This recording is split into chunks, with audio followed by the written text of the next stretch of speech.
Hey, everybody. Welcome to the MOBB Mentality Podcast. This is a podcast made for moms of busy babies, and I have a special guest with me today. Her name is Mercedes Fernandez, and you are a geriatric kinesiologist. Welcome. Yes. Thank you very much. Happy to be here. Very excited to jump in today. This is going to be a very interesting topic, and I feel like you're a very special type of guest that we haven't had on before. So, this was actually when I read your bio and we were setting this up that really touched me, what you do. And I know you have a really big passion for spreading awareness and talking about taking care of older adults and how we don't always prepare and expect that to be something that we have to do. It's like we know it's out there, but it's a hard topic to talk about. And I think this is even especially important for moms because we carry on so many different dual responsibilities and we wear so many hats. And I think when you become a mom, you also don't know if you could actually end up having to take care of a special needs child. So that's something that has directly impacted me. And then I also work with a lot of other moms that have ended up having to even take care of kids that are wheelchair bound or don't have a lot of mobility. So I'm excited that you're here today. Thank you. And I you bring a great point up, and I'm really grateful and excited that you have created this beautiful platform to help educate and inform and spread information and helpful advice for other moms and future moms around the awareness of what it's like to take care of someone with a special need, a unique need, whether it's a child or an older adult. I myself have been in the adapted community for a few years, actually many years since I was in college. And before that, I grew up, my grandfather had a physical disability. He was blind in his left eye. And so for me, being in the adapted community, being in a unique environment, I never really I didn't differentiate it early on. And so I don't shy away from it, but other people who are not ever exposed to a child with special needs or, from autism to, like you said, wheelchair bound, a physical disability, a developmental disability, ready to start, I can imagine how overwhelming it is. And so I'm really excited to be here along with you, helping those in the future, perhaps, who might not know that they'll need the information. Yes, for sure. You have a special story. So would you just mind sharing like what actually led you down this path to have such a caring heart for older adults and wanting to actually get into this field? Of course. Goes very much back from birth. My grandfather on my mother's side and I were very close. My mother was very ill during her pregnancy with me. And so I basically, the story I was told and what my mama has relayed to me is that the doctor, because she was in high risk, it was going to be her or me. Fortunately, it was both of us. It was a form of sepsis. I don't remember the medical terminology of it, but as an infant, I think you really bring on all of that fear, all of that emotional energy. I'm not a mom myself yet, but I can only imagine what pregnancy and the term is like. And so my grandfather was essentially there. My dad and my mom had to keep working, and my mother was pretty much bedridden after I was born. So nursing was really difficult, and my grandfather was basically moved in with us to help raise me essentially and feed me. So I was really close, bonded with him. Yeah. The story and it's almost this physical memory of feeling him hold me. It was like a big gorilla. He had a belly, and so just a tiny little infant. I was really small, and really having that bond. So of course, as he got older, and along with my education, I knew I wanted to be in fitness, and because I had seen him age and never really again. From the eyes of a child, you don't really see them as a different population, a different age.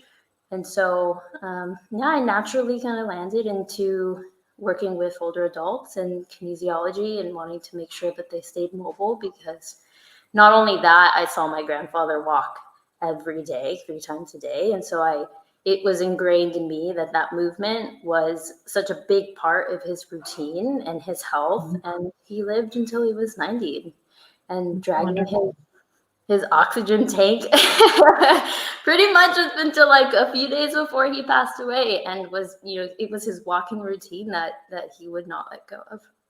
That's so wonderful. So I found myself here a few years ago. Like, I'm very close with my grandparents as well, and I come from a Mexican background, so I feel like I like bonded to you naturally, in that way, and very close family. And my grandfather was super active all of my life, and here a few years ago, he ended up actually having to go through an amputation. And I found myself in a very similar situation of having to really step in, and he needed much more help than we had ever really had to give him because he was so independent. And so here we are, it's like having to step in as a family and to really be there to support him and his health. And at the time, I was a new mom as well. So I have this little baby, and then I have my grandfather that all of a sudden, needs all this extra support and help. And it's been a journey, like for me and my family and for us, of watching him lose that level of mobility and independence. And me being very health conscious, I'm always constantly, like wanting to push him on, like, these are the habits. We need to get you well. Like, I want him to have the best quality of life as possible. So like, let's tie this in to our topic for today. And it's like, even this pain-free mobility, habits that may be hurting you. I think that is such a powerful statement, because as I feel like at any age of life, like, we want to make sure that we are mobile as long as possible and in the best shape as possible to have the highest quality of life. Right.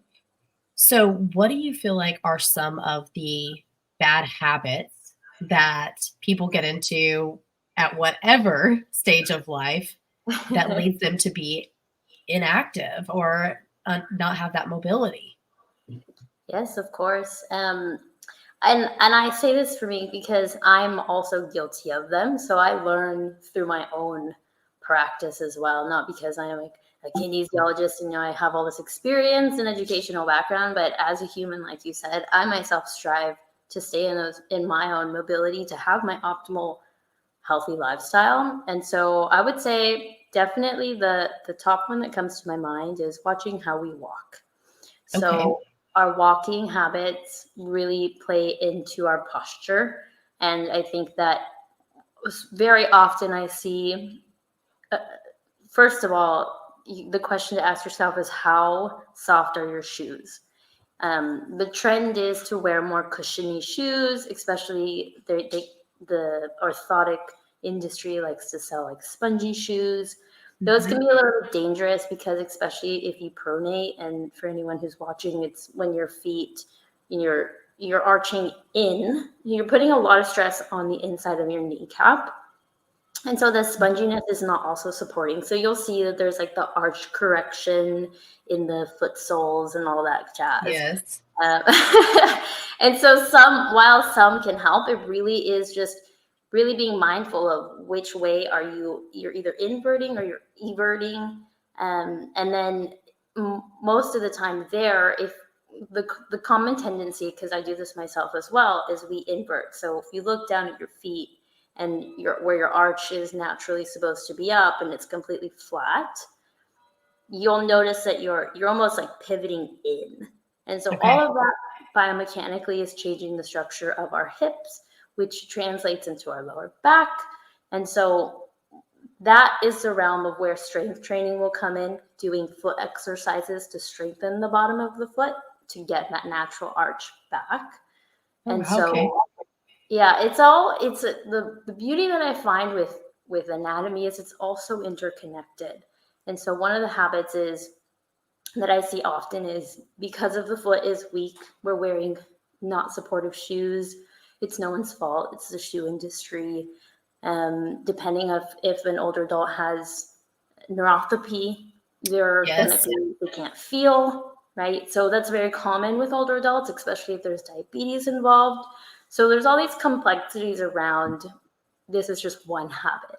So the second chain of command, I guess, that comes from that habit is that we then tend to drag our feet. So you'll see usually an older adult who is walking around, excuse me, getting through that little cough here. They'll drag. We can both apologize for that if I get either of us. No, it's okay. Thank you. The tendency is then to drag our feet. So if you hear, and again, I even do this myself. So it takes a lot of conscious effort to pick our feet up off of the floor and touch, heel to the ball of the feet. And so those little habits all can translate into back pain, lower back pain.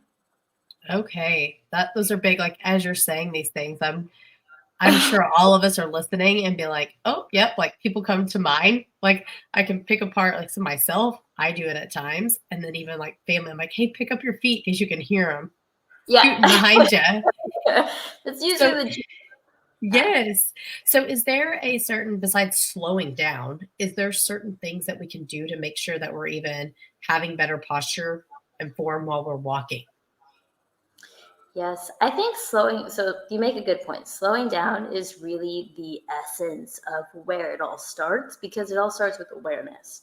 So when we slow down and we think about, how am I walking? Are my feet, flopping in, or are they turning out? Am I standing on the edge of my feet? Another caveat on the side, you will learn a lot about your walking pattern if you just look at your shoes. So if you look at the sole of your shoes, one side is usually worn down than the other side. And that's a good indicator that will tell you either you're dragging on the inside of your foot or you're dragging more on your left foot. But back to the question is really just, I think slowing down, number one, and two, just being more conscious of making that extra effort. If you have pain, you have pain, and that's really going to highlight, something is not right, because we shouldn't be in pain. Our body is very intelligent and constantly sending us signals. And so if there's any shooting pain, sharp pain, any kind of pulling pain or sudden pain, that's an indicator that we have to do something to change our posture. Do you notice any types of correlations between people that are walking more poorly than others that may tie into other types of, I know you mentioned even neuropathy, but like how does excess weight or certain, I guess like even as older adults, like certain knee replacements or hip replacements, like does that play a factor?